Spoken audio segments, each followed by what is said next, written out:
Hi, it's Thomas Cook from Toronto's real estate team at RE/MAX, and here is our August 2014 Toronto Real Estate Market Report. August sales were good, although not record-breaking. I'll comment more on that in this broadcast as we go through the market report. So, let's review some of the Toronto Real Estate Board statistics and see what this is all about. Sales were 14% above average for August, with 7,600 houses and condominiums changing hands in all the districts. Condo townhouse and high-rise suite share of the market increased slightly to 33%, with 2,503 units being sold. The August average sale price for all GTA homes came in at $546,303, up 8.9% from 2013. The active listing inventory is one of the strongest indicators of how smooth or outrageous the market's going to be. We had an 11% decline in inventory for the month of August compared to historical numbers, and lower by 4.8% from last year at this time. The sales to listings or percent chance of selling ratio is how we determine what type of market we're actually in. 24 to 28 is a neutral market, below 24% is a buyer's market, and above 28% is a seller's market.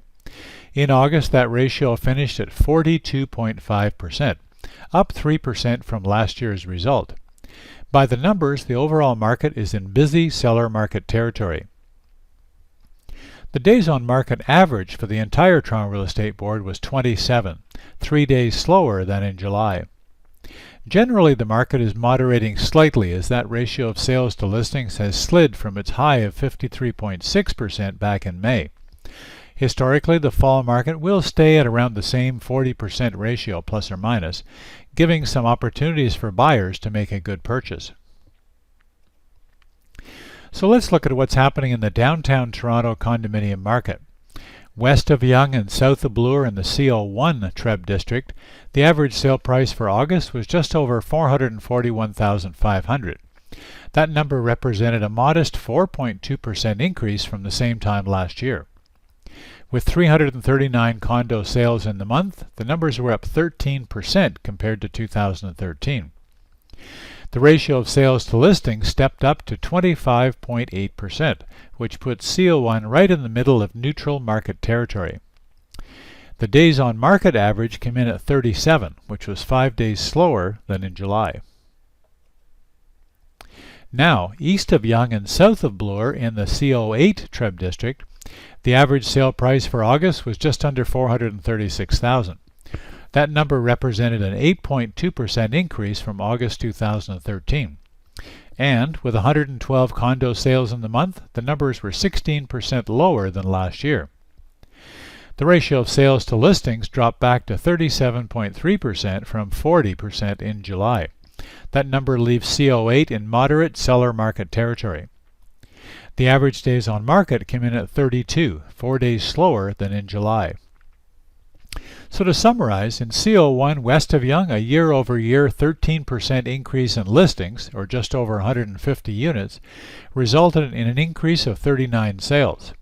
As you look around downtown, you can see several buildings being topped off, so we can expect a continued surge in listings, sales, and rentals in the coming months, as more of those brand new buildings take occupancy. In CO8 east of Yonge, which has less than 25% of the overall downtown condo inventory compared to CO1, listings dropped 2% while sales declined by 16%. When you're making up your wish list for what home features and style of home you'd like, affordability definitely comes into play. There's no point in wishing for the mansion if the budget doesn't allow it. This graph shows average monthly sales and average prices for detached and semi-detached homes across the GTA and just in the city of Toronto proper. There's about a $200,000 difference between a Toronto detached compared to a detached in the GTA surrounding the city. That might make a big difference when deciding where to buy your new home. The biggest jump of almost $275,000 is within Toronto between the average selling price of a semi versus a detached. You can make up your own list of must-haves and would-likes at wishlist.torontorealestate.ca. So, what's a terrific way to make your first baby step into Toronto's real estate market? The best first step is to go on a market experience tour of condo or house neighborhoods with one of our team members. What a tour is not intended to do is show you homes with the intention that you'd buy one. What it is intended to do is to give you a chance to get a clearer idea of what's available on the market in your favorite parts of the city and in your price range, without worrying about being pressured into having to make an immediate buying decision. Once you've had your tour, we want you to go back home and think about what you saw. You'll then be better able to set up a good home buying plan and make smart, educated decisions about where and when you want to be in your new home.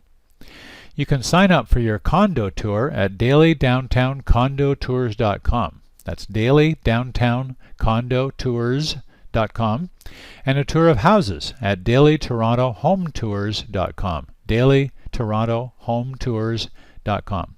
So remember to check back here in early October for our September Toronto Real Estate Market Report.